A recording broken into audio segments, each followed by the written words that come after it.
Good morning. The committee will come to order. Welcome and thank all of you all for joining us today. It's a full committee hearing on the Department of Veterans Affairs Family Caregiver Program. The Family Caregiver Program was created by Congress in 2010 to support severely wounded post-9/11 veterans and their caregivers. Approximately 4,000 caregivers were expected to be approved for the program at the time. VA ended up with more than 22,000 approved caregivers. That's a 550% increase over what was expected. Needless to say, significantly higher than expected demand for the program has created setbacks. There's been miscommunication, confusion, and frustration from veterans, caregivers, and VA employees alike concerning practically every aspect of this program, from eligibility determinations to clinical appeals, revocations, and more.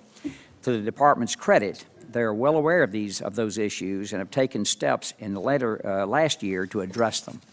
I'm particularly glad that following a 6-year wait, a formal directive was published last June containing guidance on how the program should be administered. I applaud the Secretary and Ms. Cabot at the National Caregiver Program lead for the actions they've taken, and I'm fully supportive of their ongoing efforts. To include the request for information that was issued in early January to solicit public feedback on how to modify the program to better serve veterans and their caregivers. That said, serious issues still remain to be resolved, including, as seems to be in every VA program, long-standing critically important IT issues. I support expanding the Family Caregiver Program to pre-9/11 veterans, but I believe that before doing so, we must ensure that the program is working as intended. I've had the opportunity over the years to get to know caregivers who have provided life-saving care on a daily basis to the veterans in their lives, and I have been a caregiver for my elderly parent in the past, and so I have some understanding of what this involves. And my heart goes out to them for the time, health, money, and personal aspirations that they have sacrificed to be there for their loved ones. The selfless devotion that it takes to be a caregiver knows no age or era, and what caregivers of post-9/11 veterans have been experiencing over the last 17 years is old hat to what the caregivers of pre-9/11 veterans have been experiencing for, in some cases, decades. I'm a Vietnam-era veteran myself, and I'm well aware that I and my fellow brothers and sisters in arms are not getting any younger. Neither are our caregivers. However, I share this administration's concern that the significant expansion of the Family Caregiver Program cannot be discussed or supported without an honest conversation about finding the right balance between clinical appropriateness and cost. I also share the Obama administration's concern that expansion of the Family Caregiver Program under current budget framework would compromise resources needed to meet VA's core mission of providing high-quality care to our nation's veterans. Those are the very high stakes, and they should give us all pause. Accordingly, I feel strongly that any legislation to improve and expand the Family Caregiver Program should be developed, proceed through regular order, and passed on its own merits. Today's hearings is my commitment to members and stakeholders that we will have that debate. No veteran and no caregiver from any generation is well served by having access in name only to a program that has deficits that this one does, and as ill prepared as this one is to accept a sudden influx of new beneficiaries with complex, widely differing caregiving needs from those veterans that the program is currently serving. I hope that today's hearing will shed light on the way ahead, and I hope that those in this room will be able to work together to make sure that this program is working well and then finally serving all. I now yield to Ranking Member Brownlee for any opening statements that she may have. Thank you, Mr. Chairman, and thank you for accepting, I think, many requests from our colleagues in our veteran service organizations and veterans nationwide to hold this hearing to discuss the improvement and the potential expansion of the VA Caregiver Program. In the early 2000s, our nation saw a wave of young veterans returning home from Iraq and Afghanistan, many who were severely wounded. So in 2010, Congress passed the Veterans Omnibus Health Services Act and created the Caregiver Program. We all know the Caregiver Program's mission is critical to the care of our veterans, but the program has experienced its share of issues. We have seen some veterans and caregivers be mistakenly dismissed from the program. We've heard stories of staff misconduct and veteran mistreatment. I think everyone in this room can agree that the Caregiver Program has its flaws, but it is not an excuse to abort the mission, to give up on getting it right, or to abandon the veterans whose welfare depends on the Caregiver Program. When we take a step back, I think it's easy to see that whether it's a lack of staff, lack of IT, or lack of direction, each of these issues ties back either directly or indirectly to a lack of resources. Yet instead of requesting adequate funding in the administration's budget requests, the administration assures us that this year is the year that VA will get it right. However, our veterans have yet to see the Caregiver Program they need. Late last year, President Trump said, "We will not rest until all of America's great veterans can receive the care they so richly deserve."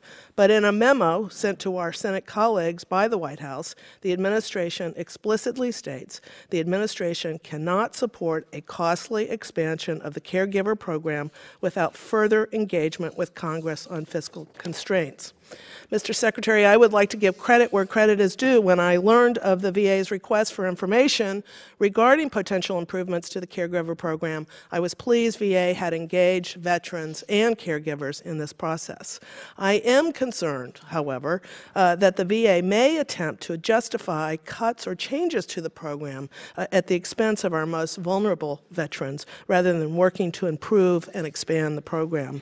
I ask you to review our concerns in full, which have been submitted as a comment by the minority side of the committee. And I would ask, Mr. Chairman, if we could add that to the record. Without objection. Thank you. So today I'm looking forward to taking a close look at this program, what's working, what's not, and having that important discussion. Ultimately, I am confident that the data will show us that the VA and the taxpayers will save money in the long run by expanding the Caregiver Program. We will do that by spending the money VA already spends on long-term care more wisely. Most importantly, expanding the Caregiver Program would allow veterans of all eras to make the choice that works best for their well-being and for their families' well-being. As PVA says so eloquently in their testimony, what is a more fundamental element of veterans' choice than the choice to receive quality care at home from the people they trust the most? One such veteran family I'd like to recognize here today is Kimberly Coble and her husband Scott, who depend on the Caregiver Program. After facing inconsistencies and roadblocks with the program and the difficulty of recognizing mental health trauma, Ms. Cole has come here to offer her perspective. She has submitted a statement for the record outlining her suggestions for improving the Caregiver Program that I encourage everyone to read, and I thank her for her work. I'd also like to thank each of the almost 300 veterans and caregivers that engaged in the VA's request for information with the intent to improve the program. I look forward to the Secretary's comments as well as the comments of the veteran service organizations, and I'm hopeful today's discussion will lead to bipartisan support and to the expansion of the program so that it may better serve veterans of all eras. This is the right and just thing to do, and we can do better. Before I close, Mr. Chairman, I just wanted to make a statement that Mr. Waltz can't be here today. That's why I'm sitting in this seat, but he intends to submit questions for the record. So with that, I yield back, Mr. Chairman. Thanks, Janelle, for yielding, and I'm honored, we are honored today to be joined by our first panel by the Honorable Dr. David Shulkin, Secretary of the Department of Veterans Affairs. Secretary, thank you for being here, and thank you for the incredible job you're doing for our nation's heroes. The Secretary is accompanied by Margaret Cabot, the Acting Chief Consultant for Care Management, Chaplain and Social Work Service, and Dr. Richard M. Allman, the Chief Consultant for the Geriatric and Extended Care Service. Thank you all for being here, and thank you for your service to our veterans. Mr. Secretary, you're now recognized for as much time as you may consume. Okay. Thank you, Chairman Rowe and members of the committee. And I do want to recognize Congresswoman Brownlee that Congressman Walz is not able to be here, but he's been a great steward and champion on this issue. I think that, I also do want to recognize the caregivers and the veterans who are with us here today. This is a really important issue, and it's one of the reasons why I always say that we have the very best committee in the House, not only because of the leadership, but because we tend to focus on the issues, and I think everybody here can agree this program is really important. It makes a difference in people's lives, and we all agree that we want to get this right, and that's what we're discussing. And the way that you all work together in a bipartisan way makes me proud and really honored to work with all of you, so thank you for that. The Caregiver Program, as Congresswoman Brownlee said, started, it was passed in 2010. We began implementing it within 90 days in 2011. And what it provided was the ability for us to support caregivers and eligible veterans with training, benefits, and services. And that's really what I'm going to be talking about here today. Last year alone, we had more than 400 VA staff dedicated to this program. About 350 of them are caregiver support coordinators. They work in all of our VA medical centers, and they support about 26,000 family caregivers today. There are about 30,000 who have been served in this program since we began working it in 2011. The program includes a monthly stipend, access to health care coverage, which is so important, mental health services, again, critical, counseling, caregiver training, and respite care. I think it's important to know that VA leads the country in an unprecedented way in providing a program like this. And in every program where you're leading the way, where there's really no roadmap, we have to periodically review it and see if we can improve it, eliminate the inconsistencies on how we might be able to improve it, but also potentially expand it going forward so that we can make this valuable service accessible to other veterans and their caregivers. Last April, it became very clear to me, as both the chairman and Congressman Brownlee have mentioned, that we had inconsistencies in this program, that it wasn't working the way that we thought it should, that there were rates of revocations that were in the very, very high levels and other programs that didn't have that. And that was really unacceptable. So after I was made aware of that, I made a decision last April to pause the program in revocations. I did not want caregivers being taken away their benefits and their needed services until we could make sure that this program was working right. That pause took about 3 months, and during that time, we conducted listening sessions with our veterans and their caregivers and a number of internal and external groups, some of whom that you're going to get to hear from today. And as a result of that strategic pause, we made a whole bunch of decisions that we think improved the program. We looked at the appeals process, we put up a new website, we changed our procedures. Most importantly, we trained all of our staff across the country to have a consistent way of looking at this program. And as a result, our revocations dropped from 237 a month before the pause to 192 a month after the pause, or a 20% decrease. The last month, as the Congresswoman said, in order for us to even get more input into how we can make this program work better, and these are really additional issues for VA to take a look at, not for Congress, we published a notice in the Federal Register where we had 8 specific questions that we wanted to get feedback from people that this program matters to. And that comment period ended last night. So we're now going to start reviewing all those comments and make sure that we really understand the feedback that we're getting on how to improve the program. So this is still a work in progress. What we're trying to do is to still further improve the consistency in the caregiver program and see how we can better support family caregivers going forward. When we launched the program 7 years ago now, it was the first of its kind. It was incredibly innovative, and we have to continue to make this an innovative program that works. And in that regard, I believe we must expand caregiver support to all eligible veterans who need it. So let me say that again. I am in favor of expanding this benefit to those that are pre-9/11.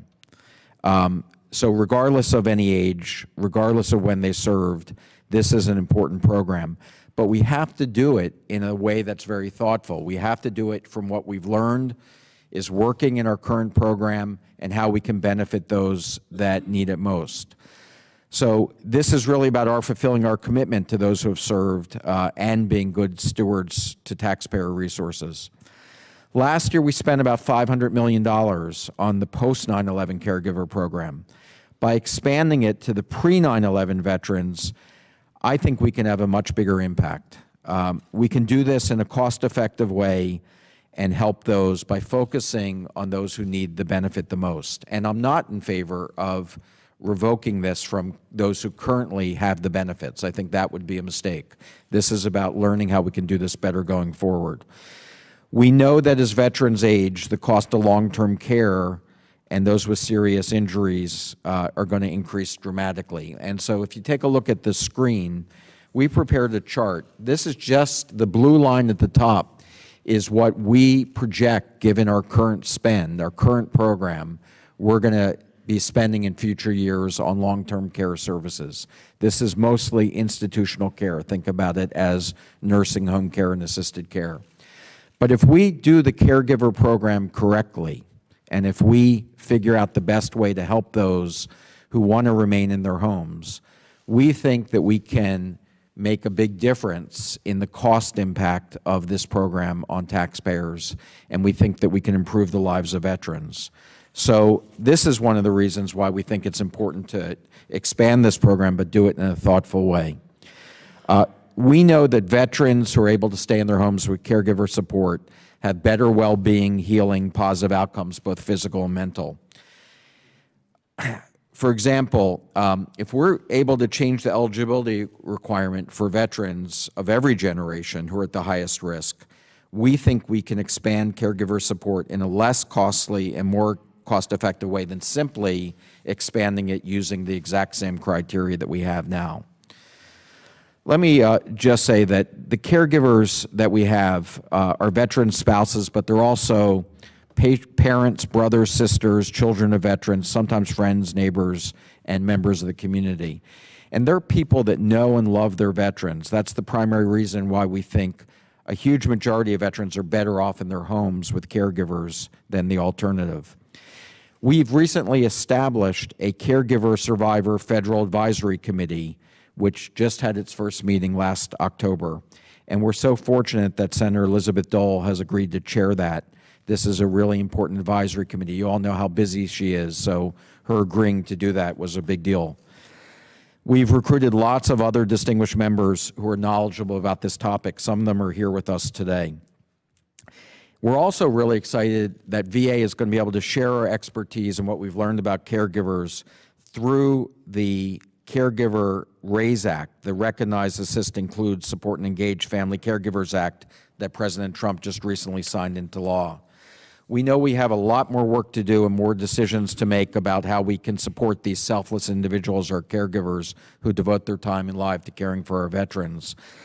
When compiled with all this Federal Register information that we're just getting and input from our Caregiver Advisory Board, we hope we can work to provide advice to make the caregiver program better and more efficient in the future.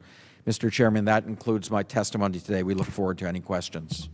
Thank you, Dr. Shulkin, for your testimony, and I'll now yield myself 5 minutes, and we're going to stick real closely to the 5 minutes because we're going to have votes at 11:30 today, so certainly want to get through your testimony as quickly as we can. I want to begin and by also stating what you said, that I support the expansion of the program. What I would like to see us do is not a choice again, and what we talked about this before we came in, In the choice program, we had 6 ways to get non-VA care, and then we put the choice program on top of it. Right now, the VA has, the best I can understand this, and I spent a lot of time reading this in the last couple of days, is that VA does have support services, many services for pre-9/11 veterans, which include, and I'm just looking at the requests, it's about almost, it's over around $3 billion. And it's community nursing home, state home, domiciliary, state home nursing, VA community living centers, institutional obligations, adult daycare, community residence care, home hospice, home respite care, home telehealth, home-based primary care, homemaker home health aid, purchase skilled home care, spinal cord injury and disability home care, state adult day health care, VA adult day health care. Those are all programs that now are available under y'all's purview. Am I correct, for pre-9/11 veterans? And the thing that the Caregiver Program would have it, correct me if I'm wrong, would be the stipend and the health benefit, the CHAMP VA. Am I correct? That's really all we're talking about. Yeah. Mr. Chairman, you have it exactly right. VA provides an incredible array of services to help support veterans, particularly the pre-9/11 veterans. It's what makes VA unique. It's why when people talk about privatization of VA, they don't understand. This isn't available to outside. And so we're very proud of that. What we're talking about now is adding that one piece that's been missing for our pre-9/11 veterans, and that's caregiver support, because these caregivers are unbelievably burdened. And to provide them with what you're talking about, both a small stipend, counseling support if they need it, training, education, a caregiver support telephone line, that's what we're really talking about now. Well, they have all of that except the stipend and the CHAMP VA. Do you have any idea about what numbers, because we missed it by 400% the last time that we did this in 2010. Yeah. Do you have any numbers that might be relevant? Yes. We think that, first of all, last time, boy, did we miss it, but we were starting a program with no experience. No one had ever done it before. Now we actually have pretty good data, and we've developed a model. If we were to simply expand it and use the exact same criteria that we do today for determining post-9/11 caregivers, we think that in 10 years we would have about 188,000 pre-9/11 caregivers. Remember, today we have 26,000, so we would expand that to 188,000 if we use the same criteria. If we used a criteria that would be a little bit more discriminatory, in other words, we use tiers, those that are in tier 3 or our most severely ill or injured veterans, we think that number would be 40,000 additional caregivers in the pre-9/11 group. Well, it actually turned out that your estimate on the tier 3 was pretty close. It was about 5,000 plus, and you had estimated about 4,000. A question on the slide that you had up there. Yes. And I think I understand where you got your data now. You're assuming the assumption of the savings is that you will not have these folks institutionalized. Could you explain to me how or why the VA's nursing home is $400,000 per year, where I live it's about 75? Why is it 4 times as much inside the VA as it is outside? Well, the number that we used for that model was about $104,000 a year. And I think that that's on average how much we're paying into our state nursing homes. I think that's a better number. The 400,000 number. Where'd that come from? I think this is the inability of VA to separate out the overhead costs and all of the other costs associated with the VA system. The number that we feel comfortable using is 104,000. And so what you see in the delta there is the cost of all those wraparound services if we keep somebody in their home, which is about $30,000 a year less expensive than putting them into a nursing home. Well, I'm about done, so just to hang on to this, but the question I have is, would we look at this whole package, this plethora of programs that we have, is there a way to consolidate those some so that we can use those resources in this caregiver program? Yeah, again, I'm out of time, so I'm going to yield to Ms. Brownlee. Yeah, if it's okay to answer, absolutely. These are all a package of services, and we have established this year what's called a moonshot, and the moonshot would be that we believe that no veteran should have to ever leave their home because of one of these severe illnesses or injuries if they don't want to, if they want to remain in their home. And the way we would accomplish that by setting that as our goal is through this whole wraparound series of services to support somebody in their home, including caregiver support, but not duplicating. There shouldn't be duplication of those programs. Yield now 5 minutes to Ms. Brownlee. Thank you, Mr. Chairman. And I really do want to associate myself with your comments that I believe, you know, as we did in terms of community care, we had all these different programs and then we laid choice on top of it. We shouldn't be doing the same thing here, that there are resources. The key, though, is that veterans, pre or post, have the choice. And I think in most instances, the veteran will choose in-home care because they're with the people that they trust, and that gives them the very best quality of life. And Mr. Secretary, I appreciate you making it very clear in your statement that all veterans from every era, pre and post 9/11, should receive caregiver services if they need it. So I agree that it's inequitable to the way we're approaching this. My concern is, and when you talk about the moonshot, my concern is, like, when are we going to get there? Because I don't want to study this to death. I think, you know, we're pretty clear, despite some of the flaws in the program, that it's a successful program. There's high veteran satisfaction with the program. It's clear that there's a cost savings here. And so I'm interested in knowing when, and if you can give us a timeline in terms of when we can rectify this inequity and move forward with a program that we know serves our veterans well and properly. Yeah, I'm gonna try to do this very short. As you know, when the Act passed in 2010, it required the Secretary to come back in 2 years to give a recommendation on when we could expand this to the pre-9/11.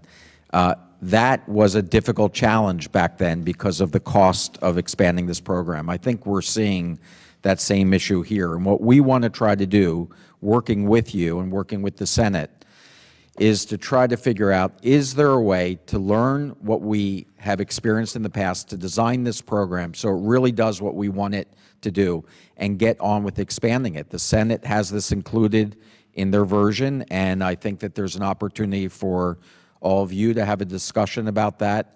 We'd like to participate in that discussion to help design this program well.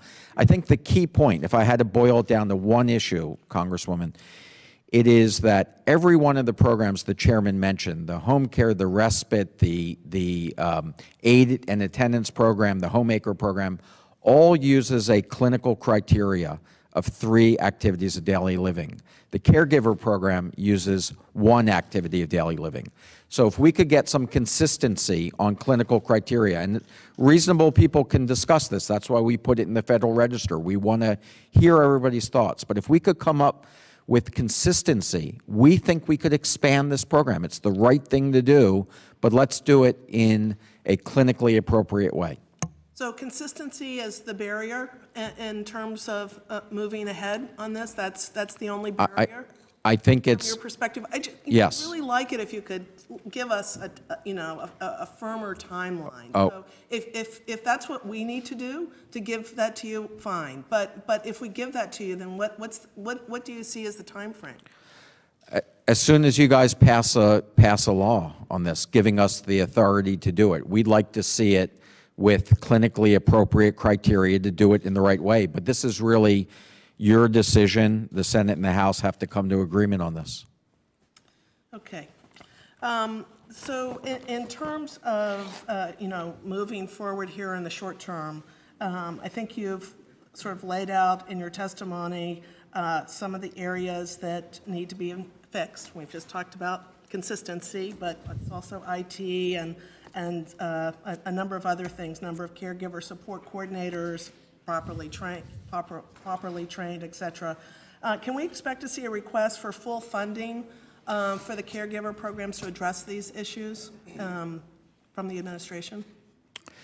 We currently have in the upcoming budget a request for continuing the current caregiver program. Once we were to have authority to expand.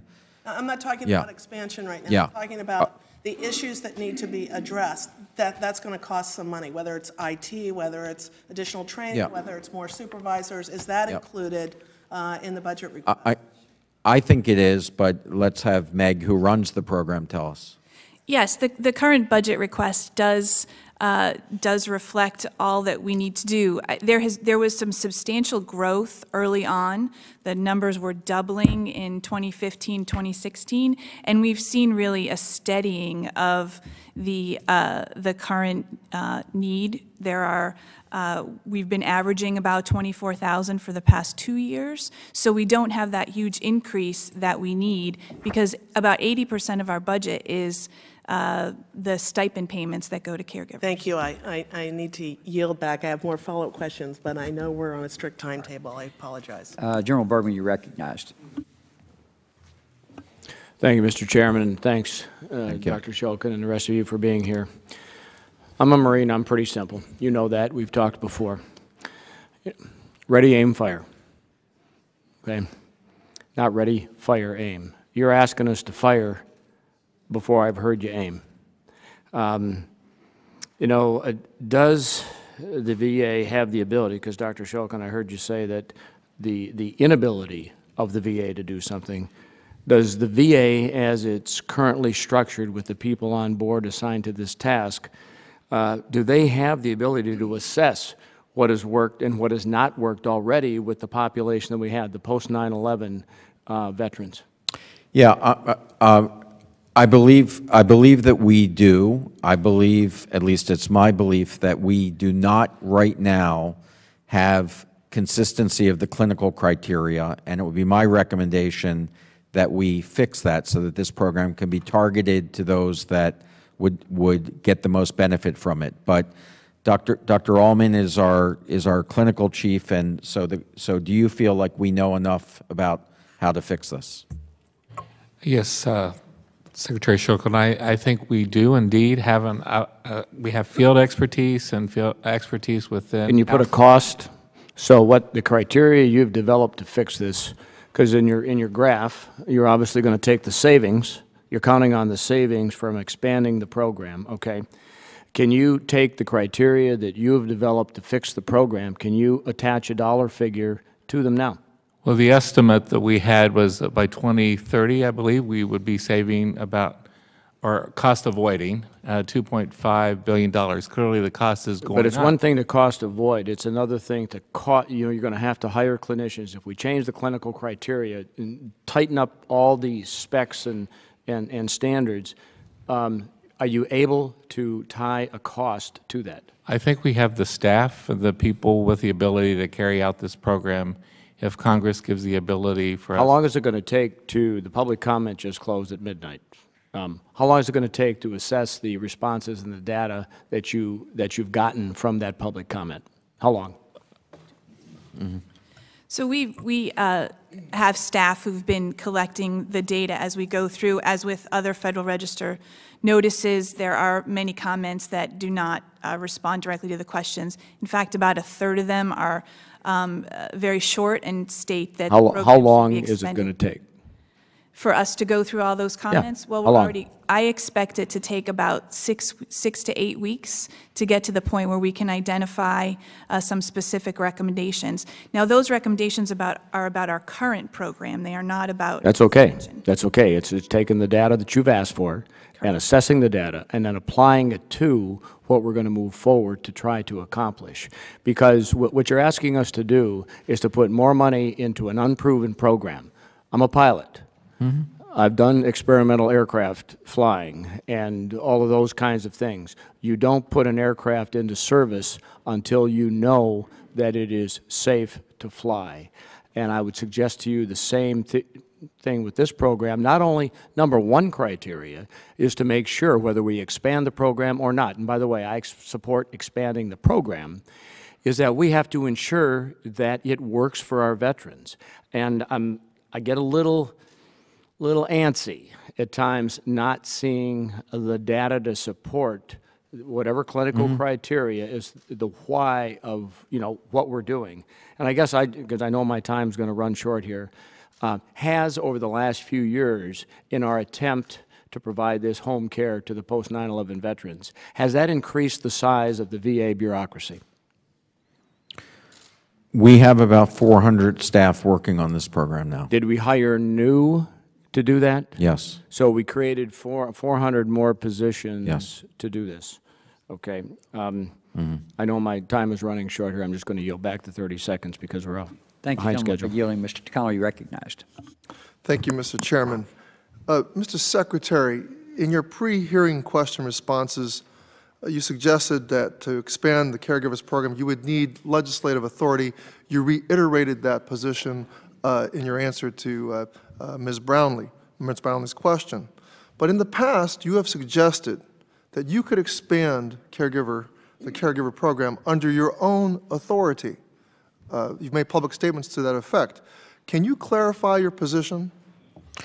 Well, I think that we do need additional legislative authority and appropriations to be able to expand to the pre-9/11 population. I believe the 2010 Act was for post-9/11 veterans.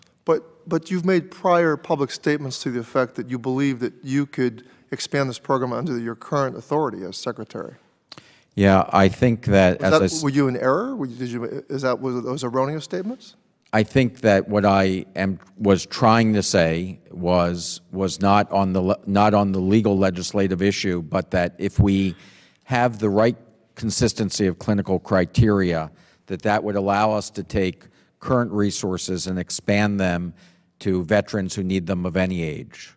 So by adjusting these criteria, you do have the authority to expand the caregiver to pre-9/11 recipients. Let's try to clarify this because I don't want to have a confusion. So I think it's important to note that there are all kinds of different programs that provide support to caregivers. Dr. Rowe mentioned many that provide home and community-based services. We also, within Excuse the me, I just want to cut in. I just want to get a straight answer about your authority. So I just heard the Secretary say that if he were to adjust the criteria, that he does have the authority to expand the Caregiver Program to pre-9/11 individuals. We do not have the authority to provide stipends directly to... Wait a minute. You're now parsing words about stipends. Do you have the authority or do you not? It's the Program of Comprehensive Assistance within the Caregiver Support Program. We do not have the authority Or to comprehensive, but Correct. if you were to adjust the criteria, you could. other services, but not the Program of I'm Comprehensive taking your answers Assistance. that, you have made previous public statements to the effect that you could, Mr. Secretary. You have added that if you adjust the criteria that you can. So you do have a certain amount of discretion to expand under your own authority right at this moment the program. I just want to know whether the White House, the budget director, or any other person in this administration has put undue pressure on you to change the tune here. No. I apologize that there is confusion, but I think that right now there shouldn't be confusion. What the Comprehensive Caregiver Program, we cannot expand that to pre-9/11 veterans without legislation. We provide a number of services to older veterans, but not this particular program. Okay, and the key word is comprehensive. Yes. You are able to offer less than comprehensive services. Yes. Okay. In your response to pre-hearing questions from this committee, you discussed the cost of expanding eligibility to pre-9/11 veterans. In the response, you suggested it could be as much as $3 billion annually. In the past, CBO has suggested such expansion would cost $3.4 billion over 5 years. And just last year, before this committee, you suggested the CBO score, quote, was not an accurate reflection on the true cost because I believe we are going to save money, but not by institutionalizing people, end quote. Can you please explain the discrepancy between your estimate and that of past CBO scores? Well, the CBO came up with the score on the Senate bill. I think you're right. I think it was about $3.4 billion over was it a 10-year period? It's 5 years. 5 year and that's period. Because that particular legislation rolls in all right. eligibility. And what I have said in the past, and that's what we showed the slide, is that I do believe that if you create the right criteria and consistency of criteria with our other programs, that there will be cost savings that CBO did not consider. All right. I appreciate that response. The other questions I have to submit are going to make me run over time, and I'll yield back the balance of my time.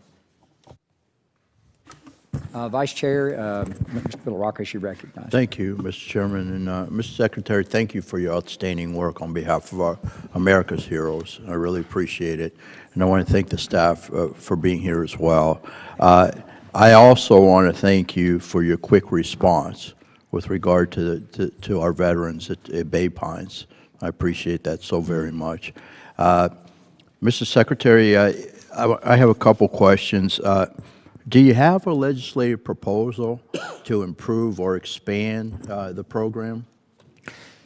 The current law has the criteria of one activity of daily living in the law, so it does not give us the ability to change that criteria. Okay, can we work with you on a legislative proposal? Absolutely. Okay, it's very important to us. Again, we want to make sure we get that as soon as possible to Congress, and we want to work together to get this done, because I am also a supporter of the pre-9/11 veterans, that they need the care.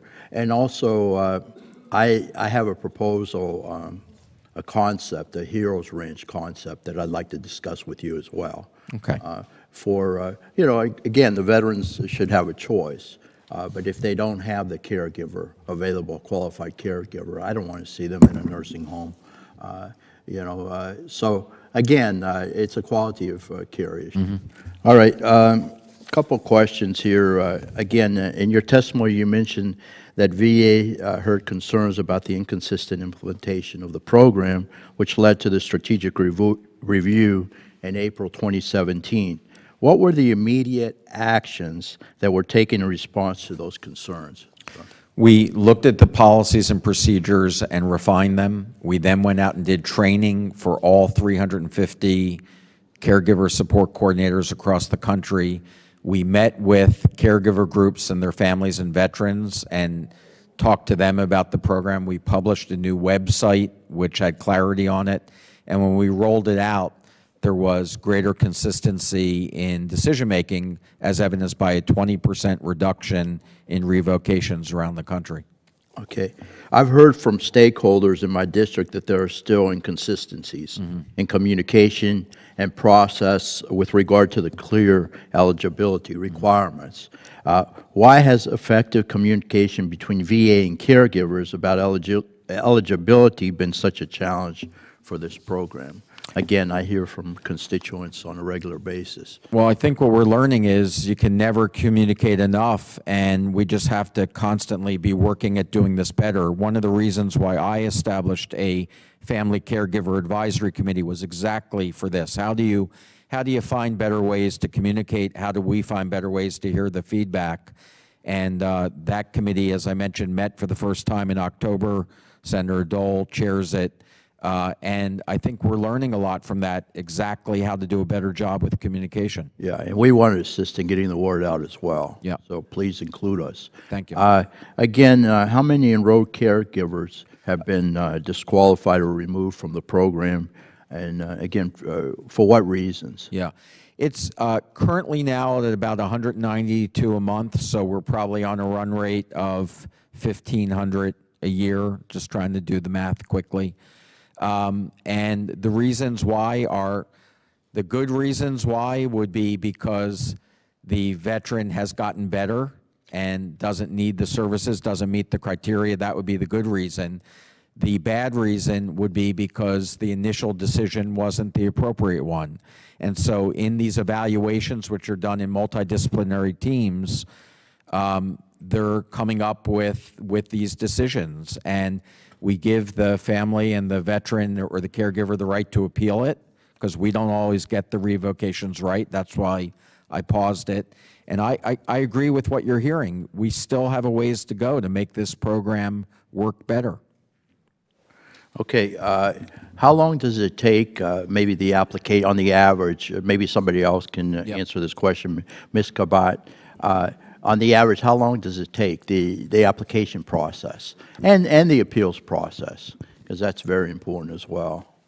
So about 85% of our applications are approved or denied within 120 days. And really, we have just a handful of sites who are not in that group.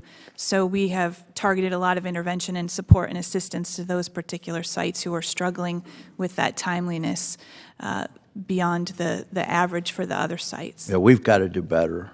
Again, time is of the essence. So thank you very much again for thinking outside the box, Mr. Secretary, and again, putting our veterans first. Appreciate it very much. I yield back.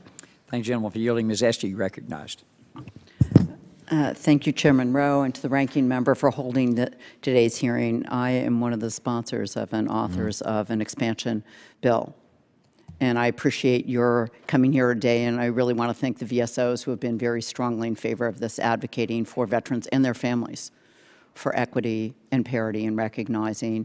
And I will tell you, mine is one of those districts with a lot of Korea and World War II veterans, with aging caregivers who have been doing this for decades. And frankly, I think it's unfair and unwise not to give them the support and assistance that they deserve to have, particularly at this time. So I appreciate with your focus, but I want to drill down on what that really looks like. Dr. Shulkin, you've talked about Tier 3. So I want you to do two things. Can you discuss what Tier 3 is? And I want you to answer this question. Are you suggesting, or do you think we should be restricting the post 9/11 to Tier 3? If you had your druthers, if you were talking about the best way to serve, would you recommend, is that what you are suggesting, that we focus on those most in need, and the expansion should not be by era, but the expansion should be by severity? Because that's a really important thing for us to discuss with limited resources, and I think in fairness to veterans and their families, they should understand what exactly you would be calling on us to do, because if we're going to look to expand to those most severely, that's a really important distinction. We would have to authorize that here in Congress. Absolutely. And I want to get my handle around that, and it's not clear to me that if that's only for one era, why would you not be actually asking us for all eras? Thank you. Right. Well, no, thank you. And what I'm doing is just giving you my best advice, because this is your decision. I do believe that, first of all, we should not be removing caregiver support from people who have already been granted that benefit. So I am not suggesting revocations. But moving forward, if we were to expand, I believe that my recommendation would be to move towards criteria that would be Tier 3, which is 3 activities of daily living or cognitive dysfunction. Cognitive dysfunction would be a separate category. And the reason why I say that, and Dr. Allman's here as the expert, is that every other one of our programs uses 3 activities of daily living as the criteria. The state Medicaid programs in your states that offer caregiver services use 3 ADLs as their criteria. Medicare uses for nursing home determinations 3 ADLs. So if we want consistency, I believe, and the best use and impact in an area of not unlimited resources, I believe that would be my best recommendation. But I do not support withdrawing services from those who have already been granted them. And could you repeat again for us your best estimate if we were to do expansion to all eras? Well, we of have, how many would be Tier 3? I know you talked a little bit about what those numbers are. We have about 26,000 now that are post 9/11, and we would have approximately 40,000 pre 9/11. And the savings on the chart that you showed us, those savings are predicated on the assumption that those Tier 3 veterans would otherwise be in a much more expensive institutionalized setting that would in fact be paid for by taxpayers. Is that correct? That's correct. And is that assuming some of those are in VA facilities and some are in other facilities? Yes. Yeah, community nursing homes, state nursing homes, and VA facilities. Yes. Okay. And are those assumptions over the chart you're looking at, is that based on inflation rates that we have seen in nursing homes? Yeah, it's a good question. I mean, it's a very important question. No, that's a good question. Dr. Ullman? Yes. Best we can, but you're right, they've been climbing pretty high. Yeah. Is that correct, Dr. Ullman? Do you know if that's projecting out what we have seen The over numbers last were 20 adjusted years? for inflation, and so they're in $20-30. But based on the inflation rate for nursing homes or on the general inflation rate? Because those are two very different rates. It was just the general inflation rate, as I So that could well be much higher than that. Is that correct? Correct. Okay. Thank you. I yield back. Thank you, gentlelady, for yielding. Mr. Rutherford, you're recognized for 5 minutes. Thank you, Mr. Chairman, and Mr. Secretary, thank you for everything that you have been working very hard to do to improve medical care for our veterans. I know how much they appreciate that. I'd like to first begin with a request. Could I get some of the backup data for the chart that we have up here? Because one of the things that I'm a little confused about, I did a little math here, and Tier 1, with these stipends, just the stipend amount, is $4.5 million. Tier 2 is $11.8 million, and Tier 3 is $12.9 million, for a total of $29.2 million. And there's a delta on the chart of $2 million, but I don't know what that represents. Can we get the backup data for that to make sense of that?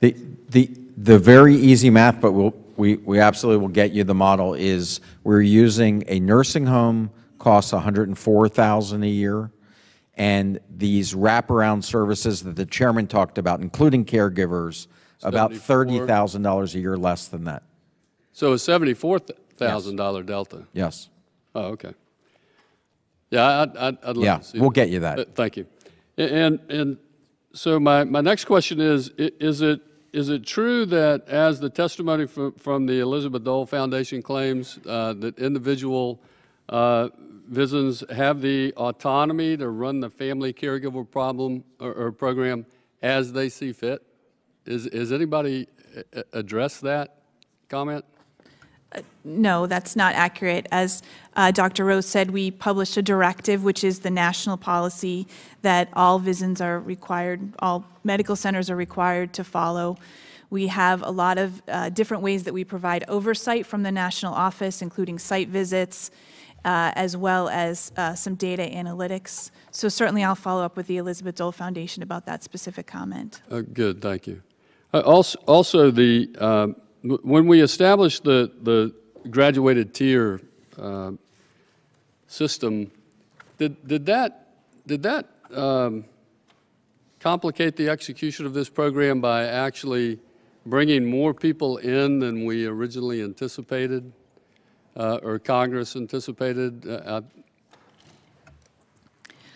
I think that having the 3 different tiers is very difficult and confusing. It's confusing for caregivers and veterans. We did our best in establishing a tool that's used by VA clinicians, and now we are, by the end of this year, we'll have actually 90% of our sites using a multidisciplinary approach, because it is so very complicated, not just the eligibility, but also establishing that tier level. Right, and I think the eligibility issues that Mr. Secretary, that you talked about is, when you look at Tier 3, that's pretty much what everybody had projected, and then it turned out to be something completely different. Let me ask this: should the determination of eligibility for stipend payments be restricted only to those caregivers giving the 40 hours of treatment in Tier 3, understanding that all of these other programs are available for caregivers who may only be spending 10 hours a week. That doesn't seem like a lot of time, and yet they have a lot of opportunity to get assistance through these other programs. What's your opinion on that, I guess? Do you have a thought on that?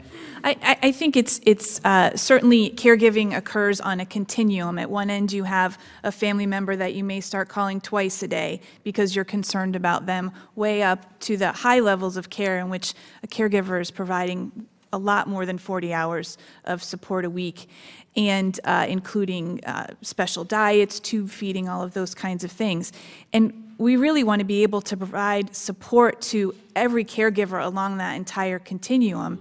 And I think the key is where we target the comprehensive assistance. We need to make sure that we continue to provide all the other kinds of supports that we have, the wraparound services, training and education, all of those things, but to determine where that line is, where we move to that comprehensive group.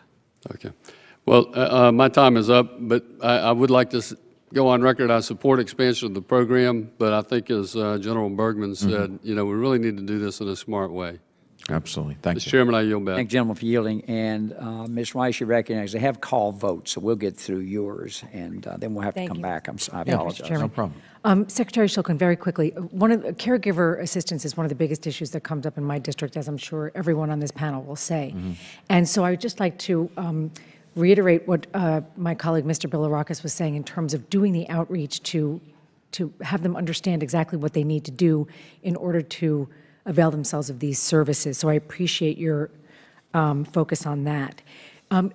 Forgive me if I missed this. Were you able to figure out a dollar figure in terms of the savings that you, because there's, the VSOs have well documented the savings, obviously, and you have testified here today about keeping people out of facilities and in their home.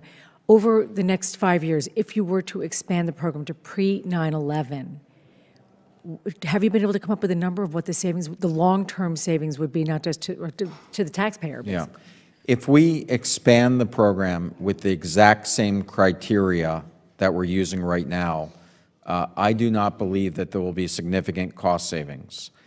And the reason is we've studied this in the current caregivers that we have, and costs actually went up because I believe that our criteria right now is not focused on those who need it the most. If we go, as Congressman Etzi was asking my opinion, to the consistent criteria used in the industry, it will save upwards of $2.5 billion by 10 years, probably about half of that by 5 years. And that has got to be done legislatively.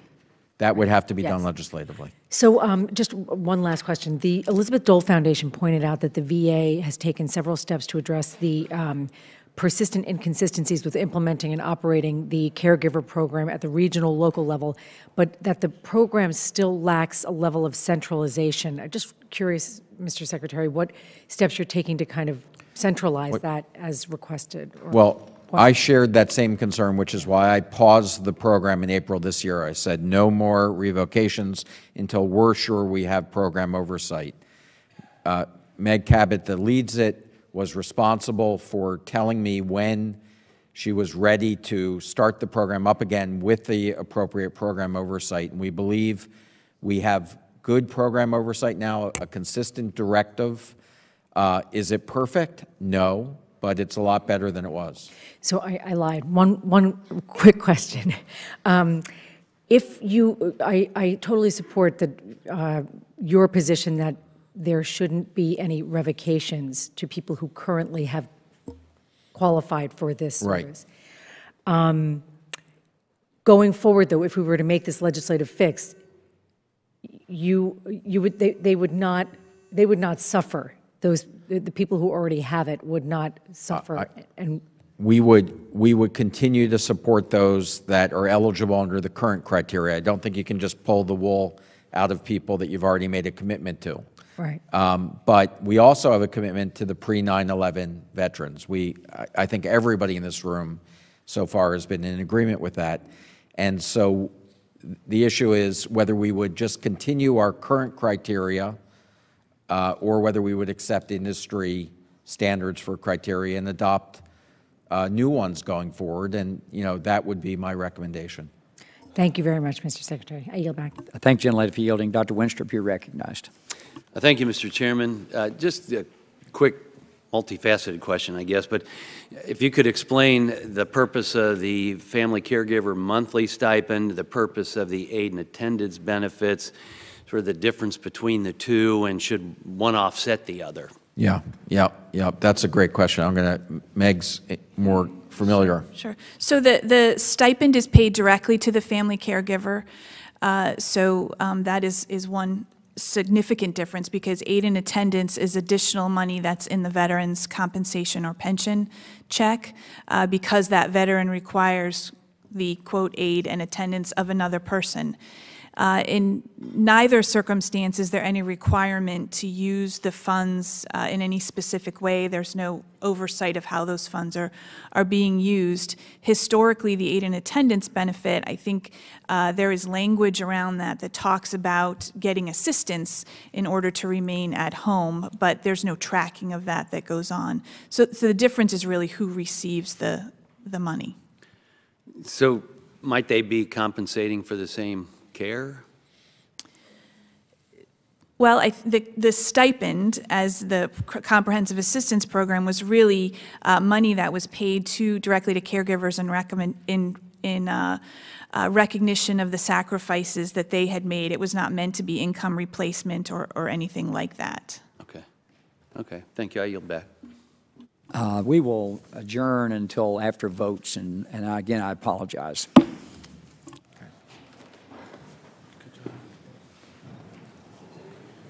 So does that mean that they come back? And Yeah. take control? Yeah. Okay. Yeah. They're going to come back.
Gavel the meeting back to order. And just a couple of things as members make their way back to the dais. First of all, I thought our first, before the interruption, was extremely helpful to me to focus where this program is going, could, and should become. And I think one of the things that you pointed out, Mr. Secretary, was that if we would apply the Tier 3 eligibility criteria, the same as other different agencies do, you narrow it down to those most in need. I think we need to work on the IT part.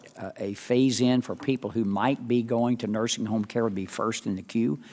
I think if we do those things and we get a better estimate of what the cost, I think that's something that we could carry to the Congress and get passed. I really believe it is. So have I pretty well summarized what your thoughts are on this? You have, Mr. Chairman. Well, thank you. Mr. O'Rourke, you are recognized for 5 minutes. Appreciate it, Mr. Chairman. Mr. Secretary, good to see you. Thanks for being here. And Mr. Chairman, thanks for convening this hearing. I know that every time we have a joint House-Senate listening session with the veteran service organizations, this is at the top of the agenda. And so I love the fact that we're trying to make some progress on it, and I appreciate the Secretary's effort and focus and attention on this. And I wanted to ask a couple of questions about eligibility going forward for pre-9/11 veterans and caregivers. You mentioned that under one scope of the program, you could have up to 188,000 pre-9/11 caregivers, and under a more restricted scope, you could have just 40,000. I wanted to get your thoughts about what happens to those other 148,000 caregivers if they're not eligible for this program. And then you may want to, in your answer, talk about you're trying to harmonize with other eligibility criteria for Medicaid, for example. You may also want to think about Department of Defense, which I think has a more expansive set of eligibility requirements, and maybe talk about how we take care of those other 148,000 families. Yeah. No, thank you, Congressman. First of all, it is very confusing when all these different departments, all that work for the same employer, the federal government, have different eligibility criteria. So I think we'd be doing a service to move towards what's a reasonably clinically appropriate criteria across the board. The difference between the 40,000, let's talk about the Tier 3, and the 188,000, which was the projection if we use the current criteria of 1 ADL. The 148,000 that you talk about, they are eligible for all of the other services that the chairman had mentioned. They're eligible for home care visits, primary care directed visits, assistance with respite care, general caregiver support services, just not the comprehensive program. So just to, I just want to make sure I understand apples to apples, would not be eligible for caregiver stipend, caregiver counseling and mental health services, caregiver medical care, additional respite care, and reimbursement of travel expenses.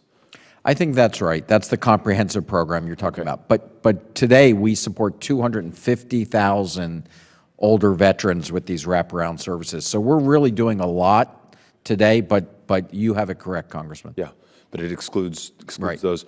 In reading some of the DOD eligibility criteria, while I don't think it explicitly describes post-traumatic stress disorder, it describes difficulty with sleep regulation, requires assistance or supervision as a result of delusions or hallucinations, difficulty with recent memory, self-regulation issues. And I'm concerned, and I'm sure you are as well, that if we too narrowly constrain eligibility, we'll be missing the opportunity to help pre-9/11 veterans and their caregivers deal with very serious issues. You're the first secretary that I know of who has made reducing veteran suicide a priority. We know 20 a day will take their lives today, every day, until we get a handle on this. And I believe the largest cohort are not post-9/11 GI, post-9/11 veterans. It is pre-9/11. I think it's the Vietnam era of service. So if we're going to exclude them from eligibility and the caregivers in their lives from this kind of help, what will happen to them? Well, first of all, one of the criteria that we would propose, besides the 3 ADLs, is any type of cognitive dysfunction. So that would absolutely need to be in there. Secondly, today our caregiver program has a very high incidence of mental health issues and post-traumatic stress. 89% of our current 26,000 caregivers in the comprehensive program have a comorbidity, and a high percentage of them mental health. So we're very sensitive to that, and I do think this fits in with providing as much support as possible to help reduce not only suicide, but also the burden of mental illness and mental health issues. Thank you. Appreciate that. Mr. Chairman. Thank you, gentlemen, for yielding. Mr. Poliquin, you're recognized for 5 minutes. Thank you, Mr. Chairman, very much. Mr. Shulkin, it's always good to see you. Thank you very much for being here, and please continue. I know you will, your great work for our veterans. My questions, sir, relate to the post-9/11 veterans that are currently eligible for the program. Mr. Shulkin, my parents are 89 and 87, and they live in a little apartment in an assisted living place, and we need additional home care help for my mom, who's a retired nurse, so she gets it. My father's a little bit stubborn, but he gets it. She gets it.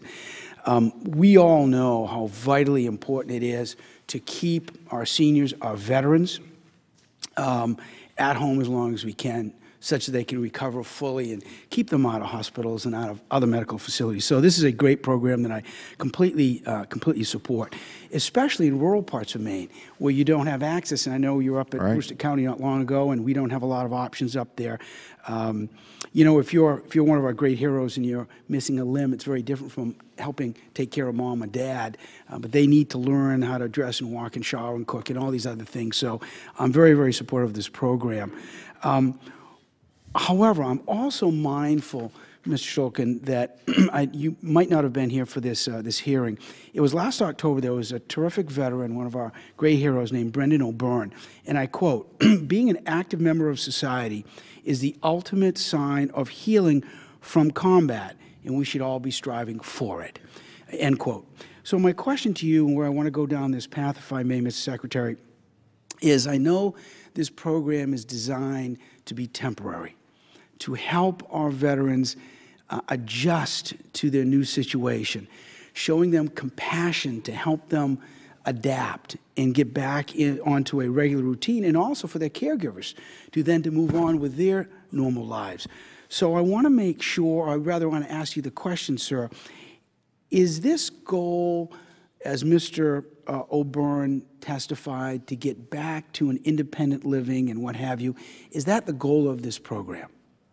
Well, I think that should be the goal of all of our programs at VA, our benefits program and our health programs, to restore independence. That's what people want.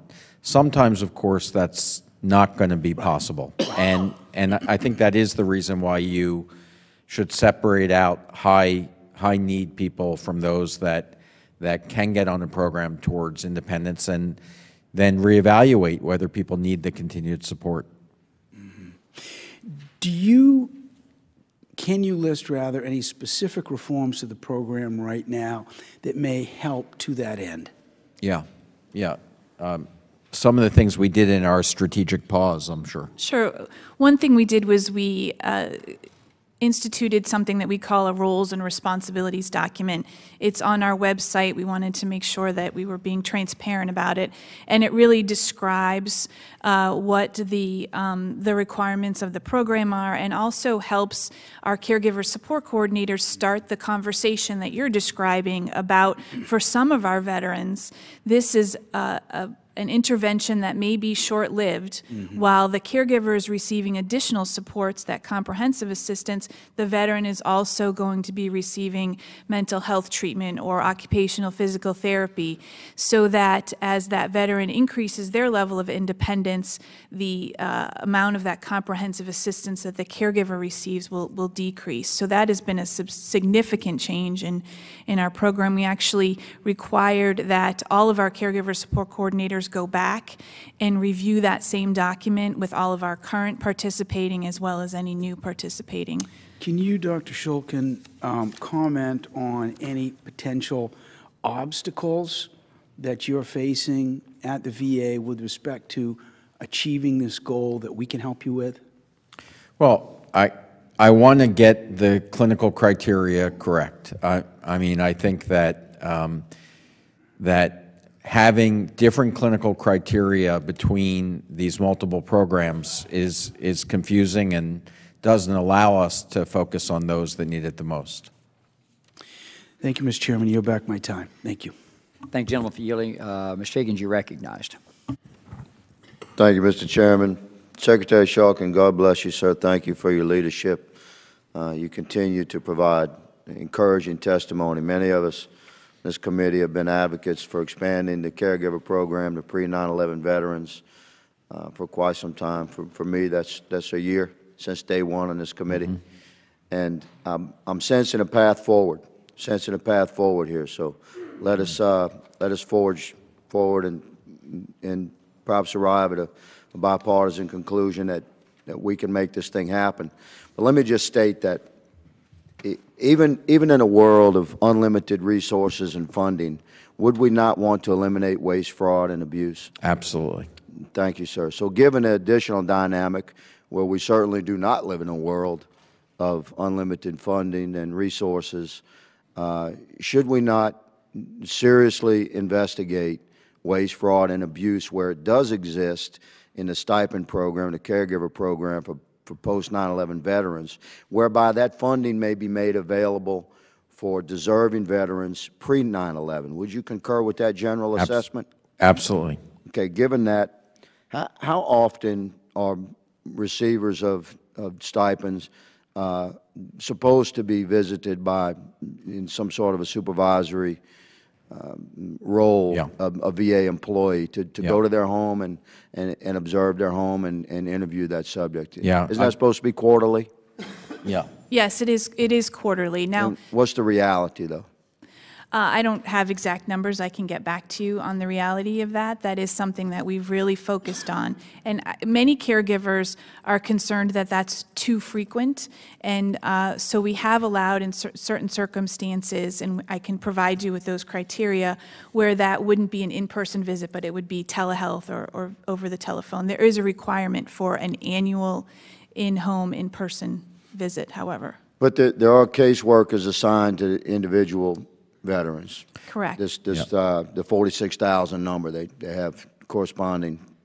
Yeah, we have 350 caregiver coordinators for 26,000. I'm sorry, for 26,000. Yeah. Yes, sir.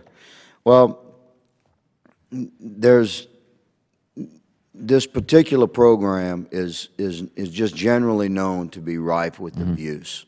And can you imagine, I mean, viewed from the prism of a soldier, can you imagine a soldier having, a full vest, 10 magazines for his M4, and his fellow soldier having 1 magazine? Can you imagine any soldier that would not give his fellow soldier a few magazines from his No, sir. From his vest? Sure, of course we would. So it's troubling that waste, fraud, and abuse even exists, and it's disheartening that it exists within a veteran population, but it does. Mm-hmm. And in order for us to move forward as a body, can we seek your commitment, sir, that there will be a genuine effort to seek out unrighteous abuse of this program, whereby that funding can be made available to the righteous, deserving veterans pre-9/11. And may I ask, Madam, is social media used? If you have a veteran posting pictures of him hitting in the gym, deep-sea fishing, snow skiing, etc., he can probably feed himself and bathe himself.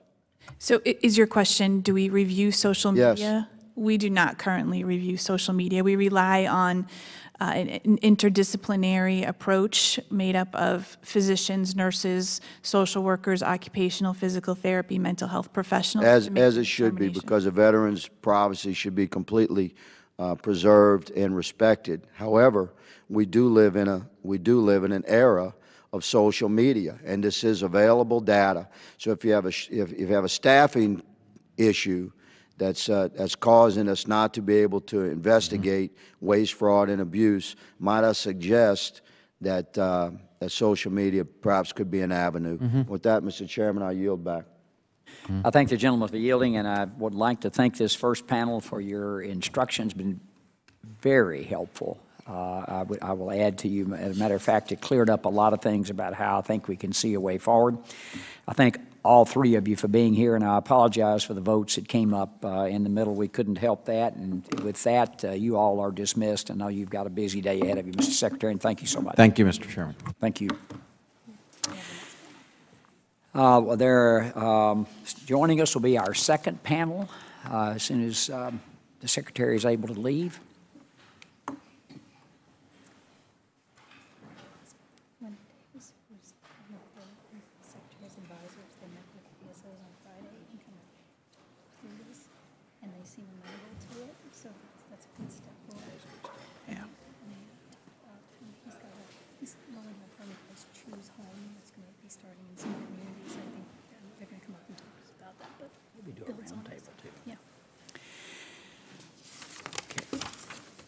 Joining us, excuse me, on our second panel this morning is Adrian Adesato, the Deputy National Legislative Director for Disabled American Veterans. Welcome.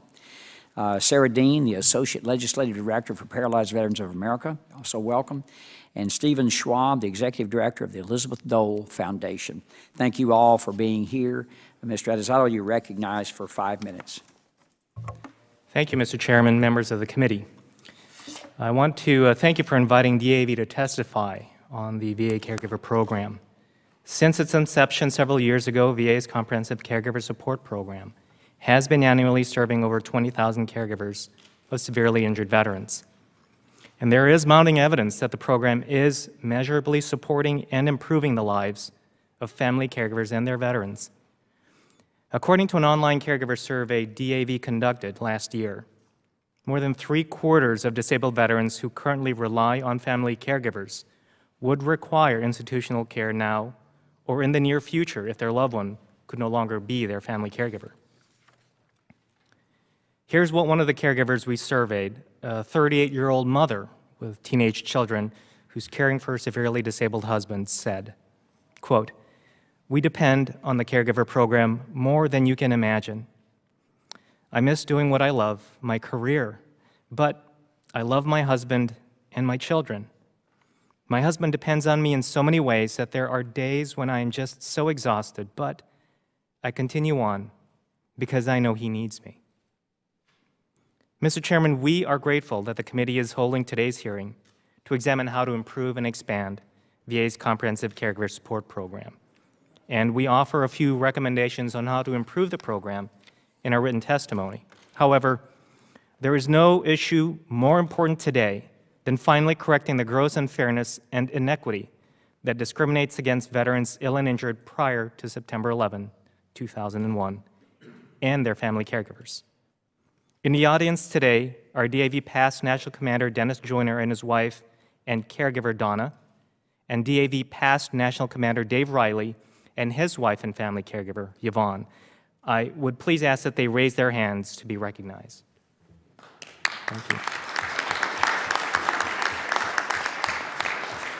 Now, Mr. Chairman, last time Dennis walked was on patrol in Vietnam's Mekong Delta on June 26, 1969. And he has been confined to a one-arm drive wheelchair ever since. While he led a successful and rewarding career, it was greatly aided by the love, work, and sacrifice of his wife, Donna. When his one good shoulder, finally gave out a decade ago, Donna was forced to resign from her full-time job to be his full-time caregiver. But because Dennis was injured in Vietnam, Donna isn't eligible for VA's Comprehensive Caregiver Program. Now for Dave, after losing his arms and legs 2 decades ago during his service in the Coast Guard as a rescue swimmer, each and every day begins and ends with the help and love of his wife and full-time caregiver, Yvonne. Despite the considerable progress Dave has made functioning with his prosthetic limbs, as a quadruple amputee, he will always rely on Yvonne for the many of his basic needs. Like Dennis and Donna, Dave and Yvonne are not eligible because he too is a pre-9/11 veteran. But even if the date were changed, Mr. Chairman, Dave and Yvonne would likely not be allowed access to VA's Comprehensive Caregiver Program because he lost his limbs to a waterborne flesh-eating bacteria. It would be an illness and not an injury, and the law doesn't count illnesses. Mr. Chairman, the most critical reform for the Caregiver Program is extending eligibility to severely disabled veterans from World War eras. Research has shown that family caregivers delay, avoid, and in certain situations can actually help transition veterans out of nursing homes at great cost savings to taxpayers. The Congressional Budget Office estimated to extend access to pre-9/11 veterans is about $30,000 a year. Compare this to an average annual cost of over $400,000 for a VA nursing home or $110,000 for a community nursing home for disabled veterans. Respecting a severely disabled veteran's choice to remain in their homes longer is not only economically smart, making more efficient use of VA and taxpayer funds, but it also allows a veteran to lead high-quality lives with respect and dignity and be an active member of society. After a lifetime of caregiving, Gulf, Vietnam, Korean, and World War II veterans, many family caregivers are aging, and their ability to continue in their role is declining. With bipartisan support in the Senate, a growing support in the House, we believe now is the time to act. Mr. Chairman, DAV, along with virtually all the VSOs, call on this committee to take bold action, similar to what the Senate Veterans Affairs Committee did last fall. Pass legislation to expand eligibility for VA's program to veterans severely ill and injured from all eras and their family caregivers. This concludes my testimony. Thank you so much, and I'd be happy to answer any questions you may have. Thank you very much. Ms. Dean, you're recognized for 5 minutes. Chairman Rowe, Congresswoman Brownlee, and members of the committee, Paralyzed Veterans of America thanks you for the opportunity to present our views before you today. We are grateful for your interest in the improvements and potential expansion of the Caregiver Program. No group better understands the value of caregivers more than PVA's members, veterans with spinal cord injuries or diseases. And most of PVA's members currently do or will rely on a caregiver. 7 years ago, the VA stood up a program that was the first of its kind in the United States. Recognizing the degree of injury endured by service members returning home and the burden shouldered by their caregivers, Congress took bold action to enable VA to meet their needs. Based on the clinical determination of activities of daily living or need for supervision, the caregivers of certain veterans receive comprehensive critical supports to provide quality care at home. For PVA members who are eligible, this program has enabled them and their families to better manage the new normal of their lives. The feedback we receive is that the program has been crucial, has given caregivers the tools to manage the emotional, physical, and financial stresses of caring for someone with a severe disability. As with any unique program, especially one of this scale and this integrated a reach, challenges were encountered. But overall, and especially after the corrective actions of last summer, it is our belief that VA has done a commendable job addressing these issues, and we see no reason why Congress should not take bold action again and enable VA to meet the needs of the majority of veterans who rely on caregiver services, those catastrophically injured on or before September 10th, 2001. PVA understands the costs associated with any expansion are significant, and there likely will never be a projection that isn't. But as has been stated, not expanding will have considerable costs. We know that veterans who remain home receive a quality of life that they can't get in an institution. And we know that supported caregivers reduce hospital admissions and medical complications. In recent years, this room has seen a lot of discussion about veterans' choice and care in the community. This committee, for nearly 4 years, has shepherded reform efforts so veterans are able to receive care that best meets their needs in and outside of VA. So I ask again, what could be more fundamental to that question, or to that conversation, than seeing that veterans are able to choose to stay home while receiving the care that best meets their needs? According to CBO, roughly 70,000 veterans who are catastrophically injured as a result of their service are in need of critical supports right now. But for 7 years, Congress has said it costs too much. That is unacceptable. This is a clinically determined program. If the cost is significant, if it's the $3.4 billion over 5 years, as the Senate projection says, then that is what we owe, because that is the deal we made when they signed up.